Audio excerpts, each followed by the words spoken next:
embedded within the systems as well. My name is Elijah. I work for Cassia. I do IT for them.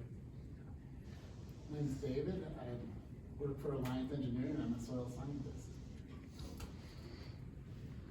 Please tell us about your project. So we're going to explain our model before we start our presentation. Yeah, so here is the main part of our city.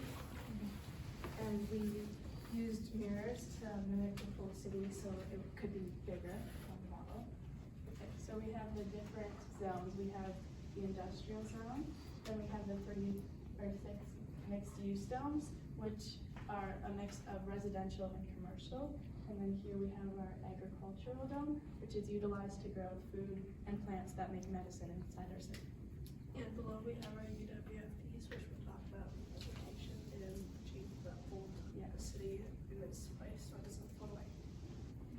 Okay, and so then here we have our ocean energy converter called a hexagonal buoy. And how they work is that the ocean currents spin these turbines to generate electricity, which if you look in the mirror, you can see that the turbines are spinning, which is one of 2 moving parts in our model.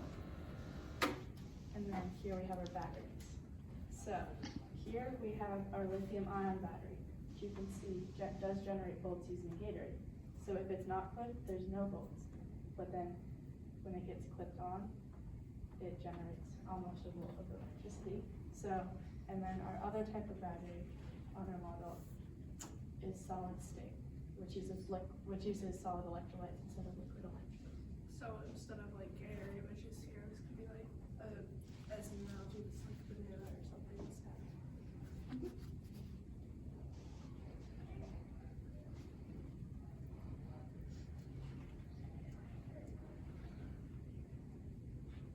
Welcome to our boat tour. We are visiting Nieuwmaris, a city in the North Sea off the shores of Amsterdam that floats to combat the rising sea levels caused by climate change.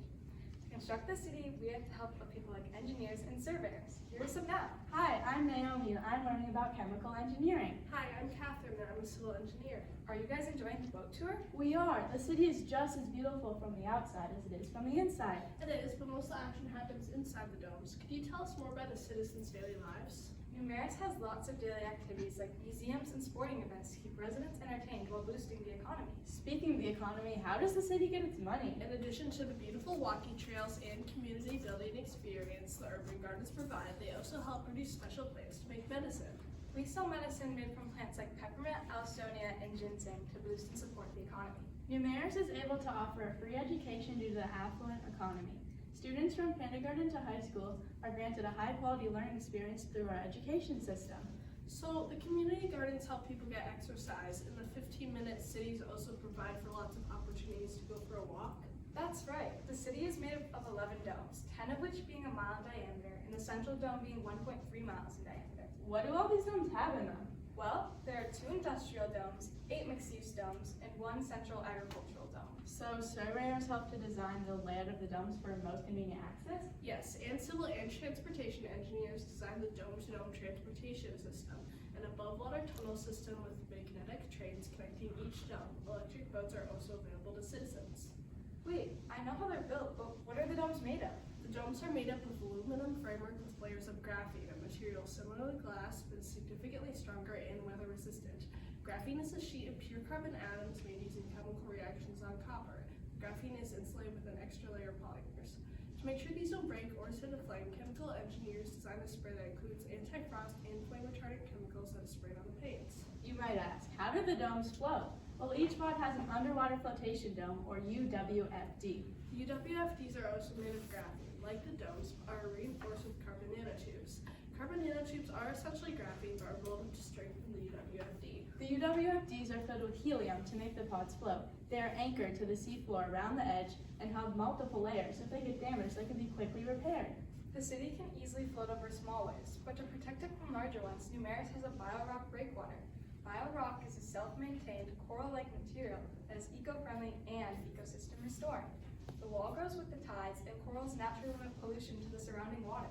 But how does Nieuwmaris get clean water to drink? Mechanical engineers use reverse osmosis to desalinate the water, then use the extracted salt to filter the city's gray water in a softener tank. Well, how does reverse osmosis desalination work? This works by applying pressure to the water that is greater than the naturally occurring osmotic pressure. What about all the power needed to do this? Nieuwmaris uses solar power and paint and 2 ocean energy converter devices, or OECs. These 2 OECs are hexagonal buoys and the waveline magnet. Solar power is a very convenient energy generator because it does not interfere with everyday life. Just off the breakwater, there are floating hexagonal structures called hexagonal buoys. These are structures in the water that can harness the power of underwater currents in the ocean by spinning turbines and turning the energy into useful electricity. They are made with recycled plastics and the help of electrical and mechanical engineers. To harness affordable and renewable energy, Nieuwmaris also uses the waveline magnet. The waveline magnet floats up and down at the surface of the water along with the waves. Electrical engineers make sure all of our power sources run smoothly and efficiently. To store all this energy while not in use, Nieuwmaris uses 2 types of batteries. One type of battery used is lithium-ion. Lithium-ion batteries eliminate fossil fuels and work in natural disasters. Aren't they kind of hazardous to the environment though? Yes, they can emit harmful toxins in the air, but Nieuwmaris isolates them in the industrial zone, so the pods where people live are not affected. What about the people working there? Are they not affected by the toxins? That's true, but we have personal protective equipment for our workers like suits and gloves to limit exposure while handling or disposing lithium-ion batteries. Well, what's the other kind of battery then? Isn't it something like solid state? That's right, they can store way more energy than lithium-ion batteries can. They're also located in the industrial zone. However, they are non-functional at low temperatures, so Nieuwmaris utilizes its heated domes to keep the right conditions. What about thermal runaway? Thermal runaway is a big downside of both batteries. What's thermal runaway? Thermal runaway is a domino effect. If a battery overheats, it makes more energy, and energy makes heat. This is a loop. If there are other batteries nearby, it will affect them too. But Nieuwmaris uses a compact optical fiber sensor to combat this. It monitors the temperature while showing internal pressure peaks that correspond to safety venting and the initiation of thermal runaway. But how do they stop it once it starts? Nieuwmaris isolates and cuts off the affected battery from the grid to prevent infection to other batteries. How does Nieuwmaris deal with solid waste and wastewater? Nieuwmaris has something called anaerobic digestion along with plasma gasification. What's anaerobic digestion? Essentially, it's when microorganisms decompose biodegradable materials. What types of biodegradable materials? Biodegradable materials like manure, biosolids, and food waste. This process produces digestate for building materials and organic fertilizers. Oh, I heard something about biogas being a type of gas that's a product from anaerobic digestion. Yes, biogas can be burned to make heat, electricity, and more renewable gases. How does it do that? Bacteria breaks down organic waste without any oxygen, which makes methane and carbon dioxide. And that methane can be burned in a generator? Exactly. Wait, you said something about organic waste. What about non-organic waste? Oh, I know this one. Plasma gasification manages non-organic waste by using high-temperature electrically charged gas to break down the waste into syngas. What's syngas? Syngas is an environmentally friendly gas, also known as synthetic gas. Well, what's it used for? Syngas is used for Nieuwmaris' city electricity and heating. The closed-loop system helps reduce waste sent to landfills by converting it into syngas for the city, but the energy intensity is a downside. Well, thank you, Catherine and Naomi, for teaching us about this amazing city. Thank you for inviting us on the boat tour. I'm so glad to be able to learn in such a great city. Yes, thank you. Nieuwmaris really is a leader in floating cities. I hope you enjoyed the boat tour.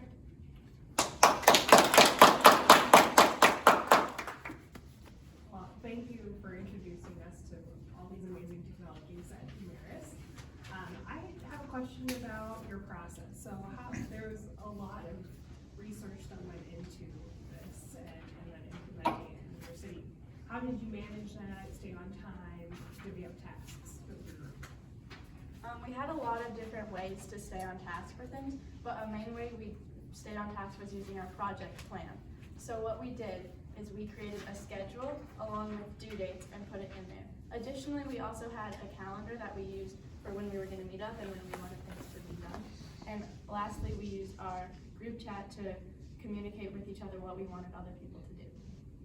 And to divide all of the responsibilities, we worked on what strengths we had and also what we were interested in. And then throughout the year, as there were more projects to do, we kept an open mind and tried to work on things that we weren't as comfortable with. What challenges did you guys face as your project kind of evolved and moved forward? I think that the presentation was a really hard part of the whole project because we had a lot of disagreements over it and which script we wanted to use. So to work that out, we all gave reasons on which script and talked about which one had more information and then which ones us as the presenters would like to talk about the most. You guys nailed it, so good job. I have a question, so what kind of trade-offs did you have to make with a floating city, like what risks did you have to manage? A main risk of having a floating city is the chance that it could sink, but to mitigate this, we use our UWFDs, or underwater flotation device, to lift up our city. And to make sure that it doesn't float away, we added chains that are on the seafloor so that it stays in relatively the same spot. But to make sure that it doesn't sink, we put helium inside the UWFDs, and to do this, we open one of the panes on the geodesics of the UWFD and pump all the water out and then pump in the helium. And then another trade-off is that we had to get rid of cars, even though they are so widely used and will be so widely used in the future. We had to get rid of them to make sure that our floating city was safe for the environment. That is a good segue to my next question about transportation. Why a magnetic train system? And tell me a little bit about that choice of technology. So we chose the magnetic train system because it's quicker and more efficient because of the magnet, so there's no friction, so people can easily get to where they want quickly. And the electric boats are also efficient for the environment, so people can get from dome to dome using those. And how do people move within the domes? So citizens can have privately owned bikes or scooters, whatever suits their needs, and they can either be regular bikes like we use today, or e-bikes, and like clean energy bikes and stuff like that. And citizens can also walk, since they're 15-minute cities, so it's easy to get around to what they need to go to. Okay, this will segue into my next question actually. What about transportation goods? So we use transportation goods as mainly the boats, since they're also for commercial use. And we can, since we don't have any meat or dairy in our city, we have to have it imported from other places on land. So what about transportation for the consumer? Like just not on like a grand scale, like an individual scale, like a person in their day to day Yes, so they, with no cars. yes. So a person would either walk to their destination, bike, or use the maglev to get to the dome that they need to, and then they can walk from or bike from there. So your epicenter is your agricultural, Yes. so that's really has to be distributed out to the other domes. How is that done? The electric The- boats. the boats, Yes. okay. So the domes were mixed use, is that like they have grocery stores and stuff? Yes. Yeah, all the mixed-use domes are commercial and residential. So then that's why our city is a 15-minute city, because everything you need is within 15 minutes, like schools, groceries, restaurants, hospitals, all of those things. So each dome has their own school? Yes. How is your city set up for diverse populations or helping low-income populations? So all of the housing in Nieuwmaris is designed to be affordable, but for those who might need some extra help, the government provides government-funded houses along with some support with education or food. For diverse. Oh yeah. So people moved from all over the world to Nieuwmaris because of these rising sea levels. So the population is really culturally diverse, from people who were originally from Amsterdam or just anywhere else in the world. Tell me about making your moving parts. Okay. So originally we were going to do the wave-like magnet instead of the hexagonal buoys, because we thought, oh, this would be fun. It goes up and down on the waves, and we couldn't figure out how to make it work, how the actual thing works. So we didn't think it would be worth it. We couldn't make it float without it leaking or anything like that. So we switched to hexagonal buoys instead, which we made out of styrofoam on the top and bottom, the top to mimic the recycled plastics that it's made of. And then we had to water seal the tubes and stuff and figure out all the circuits, which took quite a few days to figure out. And then for the battery moving part, we used a 6th grade science project using Gatorade to represent the electrolytes in a lithium-ion battery.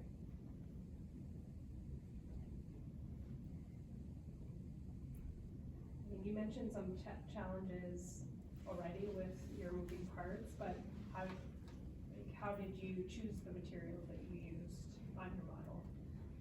For the hexagonal buoys, we needed to choose a material that would float but also wouldn't dissolve or perish in water, because that wouldn't be efficient enough for our moving part. We wouldn't want to replace it each time. But to make sure that we save under the cost, we used a lot of recyclable materials. So for example, over here we have foam, beads, and recycled PVC pipes. And What was the most surprising innovation that you researched? I think it would be graphene and the carbon nanotubes on the UWFD, because I never heard of them before. And once I found them, I said, oh, this would be great for our model and our essay and our presentation and everything, and I'd like to do research on it and talk about it. So just to help me reiterate, how did you guys incorporate all the different types of engineers into your city? so we use civil engineers that designed all the infrastructure in our city, and then also with the help of transportation engineers, both types of engineers were used and are still used to manage our transportation system. And we have agricultural engineers that manage the plants in our central agricultural dome along with our vertical gardens. And then environmental engineers make sure that our city has a positive impact on the environment. And then for our OECs, we have mechanical and electrical engineers that manage them. And then for our desalination plant, we have mechanical engineers that manage that. What are some of the environmental impacts of the floating city? An environmental impact is habitat displacement, but our breakwater that surrounds the city does not go all the way around. So fish and other sea life can still get into the city. The breakwater also provides a new habitat for animals that could have been displaced because it's a coral reef.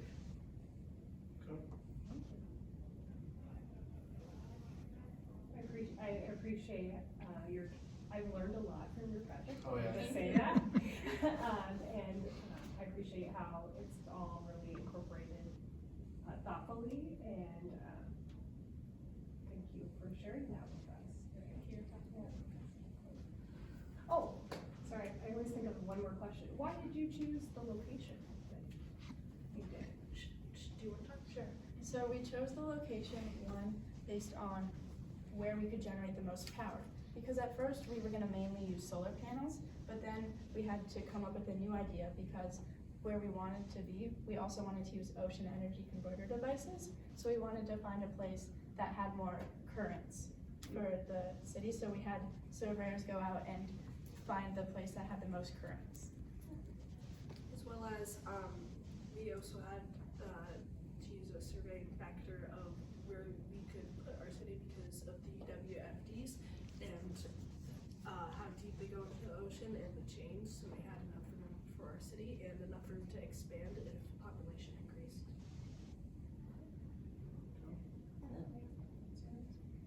Yeah, thank you guys. Good luck.